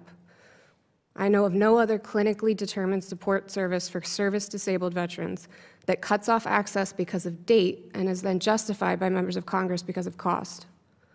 It is unconscionable to tell those injured that only some of you will be helped. We are the beneficiaries of their sacrifice. They served, they were injured. We do what we have to make them as whole as possible. This program is an imperfect solution to the perfect one of wholly healing these people. But for PVA members in the program, it has made all the difference in their lives. For our older veterans who have been relying on the sacrifices of their spouses and now their grown children, some for half a century, they need a difference made in their lives too. We stand ready and willing to help the efforts of this committee on this issue, and thank you for the opportunity to speak here today, and happy to answer any questions. Thank you, Ms. Dean. Thank you for your testimony. Mr. Schwab, you're recognized for 5 minutes. Thank you. Chairman Rowe, Congresswoman Brownlee, and members of the committee, I am pleased to be here today to offer the views of the Elizabeth Dole Foundation on the Department of Veterans Affairs Program of Comprehensive Assistance for Family Caregivers. I will simply refer to such program as the program in my testimony. The Elizabeth Dole Foundation's mission makes us uniquely qualified to share our views on this subject. We are the only national organization exclusively focused on the military and veteran caregiver population, the 5.5 million spouses, family members, and other loved ones caring for wounded, ill, or injured veterans at home. We call these caregivers America's hidden heroes, since much of their work is being done behind the scenes in the wee hours of the morning or late at night with little support or fanfare. Senator Elizabeth Dole, herself a caregiver to her husband Bob, started the foundation 6 years ago to shine a light on the work caregivers do each day and to advocate for their support. Mr. Chairman, our philosophy has always been to work hand in hand with the VA and other support organizations to determine what works for caregiver support and to provide honest feedback on what doesn't, ensuring that caregivers' needs are heard, programs are truly responsive, and that they are built to serve them as they serve their loved ones. With the passage of the Caregivers and Veterans Health Services Act of 2010 and the establishment of the Program of Comprehensive Assistance for Family Caregivers, the VA recognized caregivers for the invaluable work they do to assist in the rehabilitation and recovery of our nation's veterans. However, the implementation of the program has not been without its challenges, as been discussed. Congress initially intended the program to serve a small number of caregivers, those supporting only the most catastrophically wounded post-9/11 veterans. Upon executing the program, the VA realized that many more caregivers needed this kind of support than initially anticipated. As we've discussed, the program now serves more than 26,000 caregivers. That's nearly 3 times the number of caregivers for which the VA initially planned. Because of this, the program has faced significant challenges as it accommodates the growing number of veterans caregivers that qualify for the stipend program. Chief among these issues are unclear eligibility requirements, lack of accountability, and inconsistent implementation, which I expand upon in my written testimony. Despite these challenges, we know that this is an important program for caregivers, and we believe it should be available to all who need it, regardless of which era they served. We cannot let the pursuit of perfection delay us from doing what is right, and that is ensuring that vets of every era have access to this program. Mr. Chairman, Congress should act simultaneously to pass an expansion of the program to include service-connected illnesses and pre-9/11 caregivers, while also addressing the issues of standardization and clarity. These efforts should not be a zero-sum game. I'd like to leave you with a story that illustrates why programs like this are so important. Jenny Beller is from Indianapolis. Her husband Chuck was exposed to Agent Orange while serving in Vietnam in his 20s, and as a result, he had a stroke when he was in his late 50s. The stroke rendered Chuck paralyzed and unable to speak. As she grappled with her new reality as a caregiver, Jenny struggled with the demands of her job as a public attorney, while also slipping into debt. Jenny performs a juggling act that almost every caregiver around the country knows too well, and many of them are watching us today. She balances career, finances, Chuck's medical appointments, bathing, dressing, cooking, and cleaning, all while trying to fit in time for her own health and well-being. Jenny made the difficult decision to quit her job last year to care for Chuck full-time because, frankly, there is no one else out there better suited to do it. So I ask you to consider Jenny. She cares for a pre-9/11 veteran with a service-connected illness who was left paralyzed and without the ability to speak after a sudden and traumatic event. For 7 years, she has devoted all of her time to Chuck's care at the expense of her income and career as a civil servant, ensuring that he can receive the help in the dignity of his own home rather than in an institution. Yet as of today, Jenny is not eligible for the VA's program of comprehensive assistance. Isn't it our duty as stewards of those who have borne the battle to offer her the same support as those who care for veterans just returning from war? The answer is a resounding yes. As RAND's research points out, the #1 factor in a wounded warrior's recovery is a well-supported caregiver. And it is programs like this that are the lifeline for people like Jenny and Chuck. The program needs to be expanded. On behalf of Senator Elizabeth Dole and the caregivers we speak, I thank you again for the opportunity to be here today and to share our insights. I'm happy to take questions. Thank you for your testimony. I'll start now by asking a few questions, and just one, Mr. Schwab, on Jenny you just referenced. Did she use any of the other VA programs that I've referenced to begin with? Has she sought those out? I don't know in her particular case, but I know that there is an issue among many caregivers around clarity of eligibility for programs. The Secretary mentioned in his remarks that we've done a great deal of work across organizations and within the VA to put information out there in a more proactive way. So my hope is folks like Jenny are aware of benefits, but the issue is that Jenny still doesn't qualify herself for a program that post-9/11 veteran caregivers I understand that. That's what this hearing is about. But my question is, is she aware? And I think one of the things when I hold veteran town halls around the country is getting access to information that programs that are there right now functioning for people. I just wonder if this, I mean, at least a dozen programs here that may help her right now. If she's not using them, I would certainly ask her to reach out to VA and see if she can't do that. I I just would like to say that they may very well be that Jenny is availing herself of certain programs, but I think the bottom line is still the unjust fact that Jenny doesn't qualify for support that post-9/11 caregivers do. Okay. A couple of more questions that I have. Should the veterans and family caregivers live in the same residence? Should that be a criteria? Is that a question for me? Anybody, it doesn't matter. I believe under the comprehensive program it is, that they have to live with the veteran. Have to live in the same if they're not residence. the family member. Okay, if they're not a family member. Family member could live outside and come in and help, a daughter or son or someone. Mr. Chairman, okay. if I could just add one, about a third of the nation's 5.5 million military caregivers are friends that live outside the home. So there's a significant portion of the population that in fact provide care who aren't in the residence.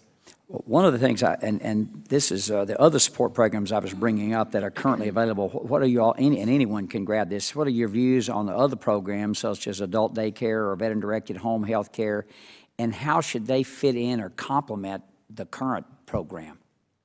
And this is one of the things, as I was mentioning earlier, the way we provided non-VA health care was we had 6 ways, and then we added choice on top of that. Now we're trying to get one way we do that.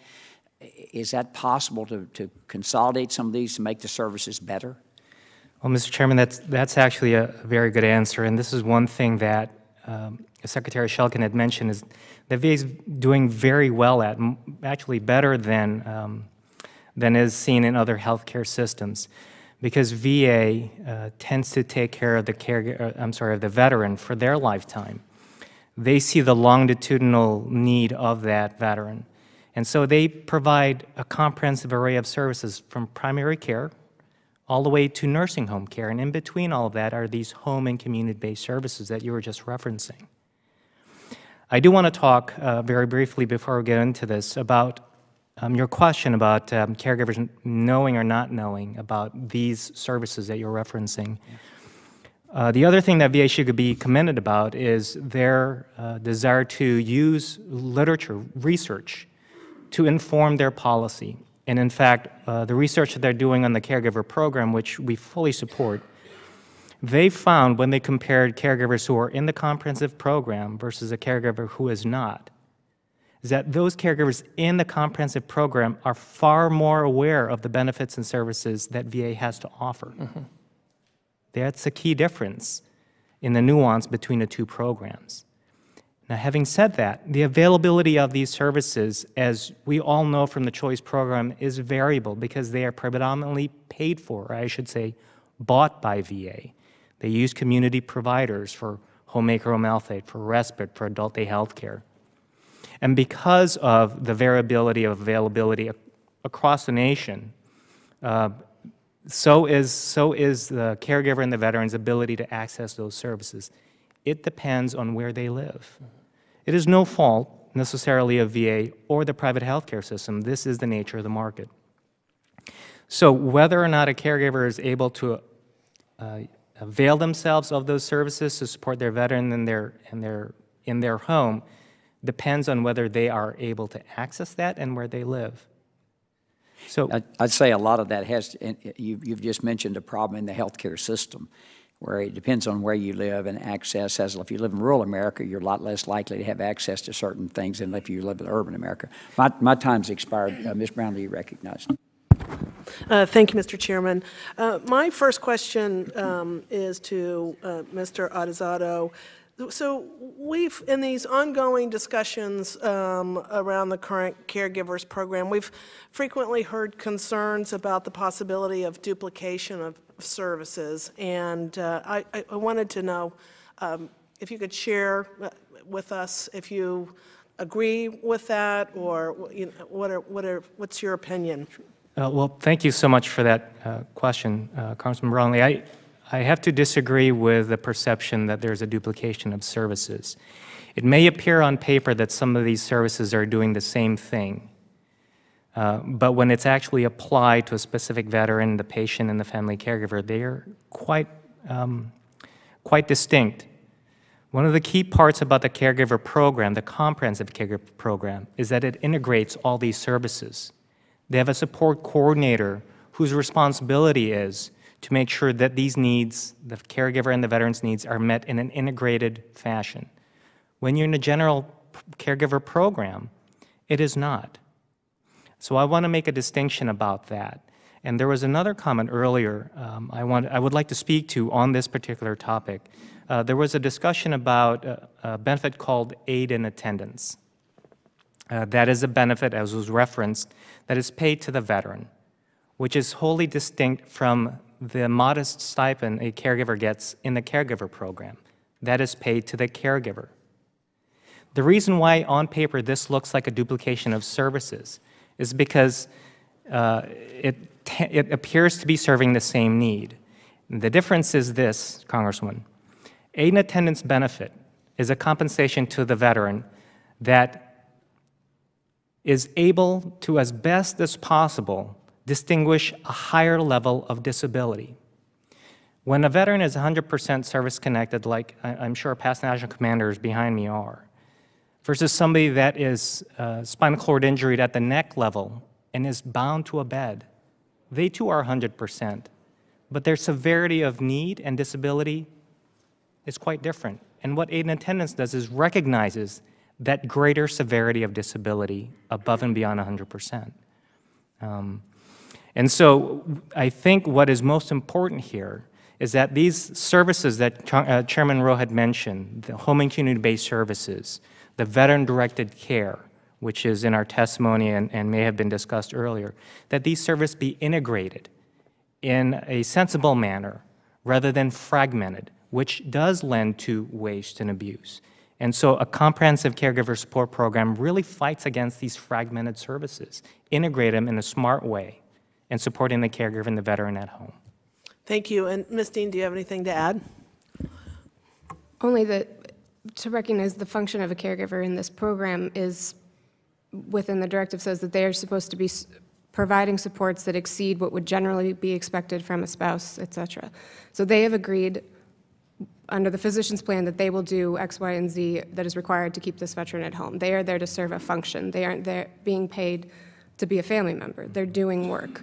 The other thing is that the stipend is capped at the understanding of that they're only working a maximum of 40 hours a week. Now we know that they probably are working a great deal more than that, but if they can manage perhaps only 40 hours a week, then they likely need to have a second job. And then that second job means that they're unable to do other things that maybe veteran-directed can then assist them with, like offering them respite care or coming in and shoveling the sidewalks or mowing the lawn or cleaning the gutters, doing things that they need that they can't possibly get to if they have a critical veteran that needs all their attention, or if they're trying to juggle jobs and care. Thank you. And I have a limited time left, but I wanted to ask the question to the panel. So in your opinion, do you think current challenges that we've talked about today to the caregiver program prevent it from being expanded to include all ages, all eras? I have a feeling I know the answer, but you know, for the record, if you could just state your opinion. So clearly, yes. So clearly, we believe that VA can improve this program and expand at the same time. Very good. And could you also comment about whether you believe that veterans with severe post-traumatic stress benefit from the Caregiver Program? Absolutely. Okay. But you don't see any barriers to that, right? In terms of that not being a qualifier for being a part of the program. Well, it shouldn't be. It is now for post 9/11 veterans. Correct. So we hope to carry that on as the Secretary of Veterans Affairs had said earlier. The current eligibility criteria should be carried forward. I believe he wants to tighten up a little bit. The way we would like to reform the eligibility criteria is to include illness. Thank you. That message was loud and clear. I yield back. I thank the gentlelady for yielding. Mr. Rutherford, you're recognized. 5 minutes. Thank you, Mr. Chairman. Mr. Schwab, on the eligibility issue, could you talk to whether you believe, for example, work outside the home by the veteran or the caregiver, whether that should impact on that eligibility? I think that each situation for every caregiver is different. And as Meg Cabot mentioned earlier, there's a continuum of care, and there are caregivers all along that continuum. Some of the folks that I know that are in the program who spend 30 to 40 hours a week caring for their veteran have to work because they're the sole breadwinner for the family. And many of them are doing that through work-at-home programs. Hilton has a terrific work-at-home program that hires a lot of caregivers to be reservation agents. And so they're putting in double duty. Yeah. So yeah, there's a significant percentage of caregivers who need to do both. Okay. That's kind of a good segue into my next question. Are you aware of any other government programs that the veterans could access to assist in this caregiver need that they have? Well, Congressman, I think that's a great question. And the Secretary mentioned a new piece of legislation that the President just signed, the Raise Family Caregiver Act, which empowers the Secretary of HHS and actually requires the Secretary of HHS to bring an interagency strategy group together to begin to better organize across the federal government benefits for family caregivers and to enact and develop a national strategy for family caregivers. So I think we're going to see over the next year a great deal of attention across the federal government and among agencies to better organize those services and support and coordinate them for veterans and family caregivers. Yeah, and that's kind of what Atizado? Yes, sir. I think that's kind of the point that you were making about the coordination of effort. And do you believe, and this is for all three members, do you believe that there are offsets that we could find within VA through, better coordination and integration of some of these programs?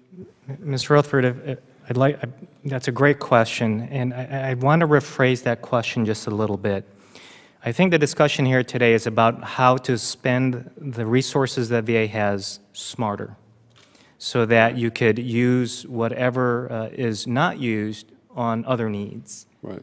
And so to that point, I think the Caregiver Program speaks to that. All of these home and community-based services speak to that. But one thing I want to make sure doesn't get past this committee is that because VA buys a lot of these home and community-based services, they require an authority to do that, which, as many of you know, is a temporary authority. The VA is now at risk of losing the ability to buy these services in the community because their provider agreement authority will cease to exist when the choice program terminates. Now, having said that, I want to point out that these integration of services is working already today, Mr. Rutherford. I believe we have somebody in our audience from another federal agency that VA has collaborated with to establish what's called a Veteran-Directed Care Program. That is a very strong partnership between CMS and VA. And what they do is they utilize expertise of both VA and CMS to deliver services in the veteran's home. And that is a great partnership, and it has shown to save money. In fact, there was a facility in, I want to say it's in Cleveland, that showed that they saved about $100,000 just on one patient alone, just for that one program. So the smarter use of resources, I think, is what we need to reframe our thinking about the cost of this program. It's a smarter use of resources. Thank you. Any other comments? Thank you.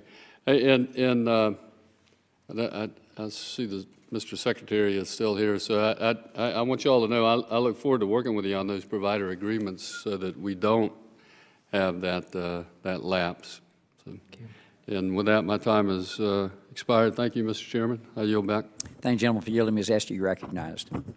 Thank you, Mr. Chairman, and to the three of you, and to the veterans and the caregivers you represent so ably, thank you. Thank you for your service and your passion and your tireless persistence so that we do better on this issue. I know several of your organizations have been working with me with the expansion legislation. And I do want to note both of the stories that you spoke of involve illness, and the bill that we have introduced would cover illness. And I think it's really important, Mr. Secretary, and I want to thank you for staying. And I think that's really important that you stayed, and I want to thank you. Not everybody in the committee could, but it's important that you hear from the VSOs as well, so thank you. But I think absolutely we have to figure out a way to include illness. It's simply unjust and unfair not to include illness. So I think we do need to do that. We're looking at, you heard the discussion about better use of resources, and that's critically important to meet those needs. There was discussion about the expansion, which I'm fully in favor of, to pre-9/11, where frankly many of those are hitting greater needs, escalating needs, not declining needs. And I do think we need to figure out some way to grapple with those two, as we've seen suicide rates going up of Vietnam-era veterans. People are experiencing now later in life different kinds of disabilities than perhaps they did earlier. So I think it is vitally important that we support families and help these wounded warriors. I'd like you each, the three of you, to comment on the Secretary's proposal that we try to concentrate that focus through some mechanism of, as he described, Tier 3, which certainly the folks you talked about would be Tier 3, and a cognitive component. Now, ideally, I think we would all want everyone to be fully covered in every respect, but trying to get your feedback as we try to find a way forward with the limited resources that we have. What would you want to see a cognitive component to cover? I'm assuming yes on illness would have to be part of that. Any Tier 3 would need illness and not just injury. Will be fighting hard for inclusion of illness, but can you talk a little bit about, given this population pool, what you'd advise us as we try to find a way forward? Thanks for that question, Congresswoman, and for all your support. You've been a terrific supporter of caregivers. And I want to commend the Secretary, who's been on the record now several times that he's committed to expansion, and we work with him on a regular basis at the Dole Foundation, and he's just a terrific partner. Specifically on your question and the notion of starting with Tier 3, I think it's encouraging that we're beginning to talk about pursuing expansion. And I think it's really worth a thoughtful conversation and to explore a timeline on how we move beyond Tier 3 and make sure that all pre-9/11 caregivers who need and deserve support and this benefit receive it. So we'd want to have a thoughtful conversation around cognitive issues, and we think illnesses should be included, and I've said that on the record. So yeah, I think we're open to that thoughtful conversation. We certainly won't oppose any efforts to expand in any way. And if starting with Tier 3 is what we have to do as a start, then we'll absolutely support that. I just don't want to lose sight of the fact that if there is a clinical need for a caregiver, whether it's 10 hours a week or not, that clinical need is still met. Because it's a service-connected need and it's clinically determined, it still has to be met at some point. So if we start with Tier 3, it just won't be the end of the conversation, but we'll support that. Congressman Essie, first of all, I want to thank you for your bill and for championing the need to include illness and all pre-9/11 veterans into the Caregiver Program. And I would agree with my colleagues. For several years now, the DAV has been advocating for full expansion. And as we know, when we have such a lofty goal, incremental improvements is generally how things happen. So we are not averse to the Secretary's proposal, because I want to make sure that this committee is sensitive to this urgency of having to do this. Every day we have members who are passing away. And every day we have family caregivers who are impoverishing themselves and need help now.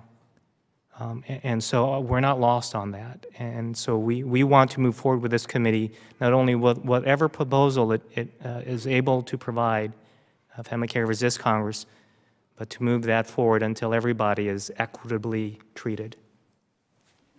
Thank you very much. Thank you, lady, for yielding. I think no further questions. The panel is dismissed. I thank you very much for being here. It's been very helpful. And I ask unanimous consent that all members have 5 legislative days to revise and extend their remarks and include extraneous material. Ms. Brownlee, do you have any closing comments? Thank you, Mr. Chairman. I just want to thank everybody for being here. I think this has been a very, very productive hearing, and I hope that we can follow up with another hearing or something so that we can kind of roll up our sleeves and start working on some of the issues that are pretty clear that we need to work on. I just wanted to highlight and get on the record why the Secretary is here as well is, so these coordinators, social workers, I got some data to find out what the current ratios are to coordinator to veterans, and I just wanted to point out that in Vision 22 and several of their locations, that ratio is very, very high. In Los Angeles, it's 1 to 21. In San Diego, it's 1 to 123. Los Angeles is 1 to 121. San Diego is 1 to 123. Long Beach is 1 to 360. And Miss Esty in New Haven, it's 1 to 124. So we need some work given the existing program. I think in this hearing we've heard how important the coordinators are in terms of accessing service. So we really need to focus on that right away, please. And with that, I yield back. Thank you, Jen, for yielding. And first, again, thank you all for being here. I agree with her. It's been an incredibly productive hearing. It helped me focus on what's possible. It's rare that I say anything good about the press, but they actually, as I was walking back over here, gave me some ideas for a pay for this in a question that they gave me. There's some possibilities there. I'd like to see us follow up with a roundtable. I found those very helpful, where we can just sit around and have a free flow of information, not in such a formal setting, and where we can hash out the details that the Secretary mentioned. And we asked the Secretary, would you provide us a framework of where you would like to see this go? I'd like to include the VSOs and our members, so that we can all be around that table and discuss that along with any other people that would like to be there. And I think also it brings in, I'd sort of forgotten about this, it's put some urgency on in getting our choice bill passed so we can get these contracts done. Thanks for pointing that out again. And I think there is a way forward. There may not be a way forward to get everything everybody wants just because of the constraints we have now. We still haven't, after, 6 months on 5 months into the budget year, hammered out the caps for this year's budget. We're going to vote this afternoon again on a continuing resolution. So I began to see a way forward with this caregiver program for our post 9/11. I happen to be one of those.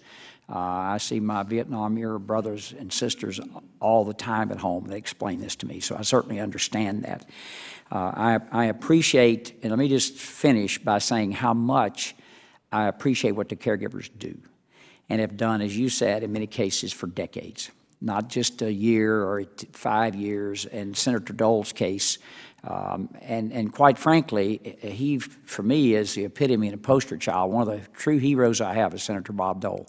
I have been in Washington, D.C. 9 years. I've asked for one autograph. It was his. And he's the only one I have. And there's a reason for that. To me, he is a true American hero. And his wife, Ms. Dole, also. So I thank you for bringing that up, being an advocate, and I look forward to continuing this work. And with that, the committee is adjourned.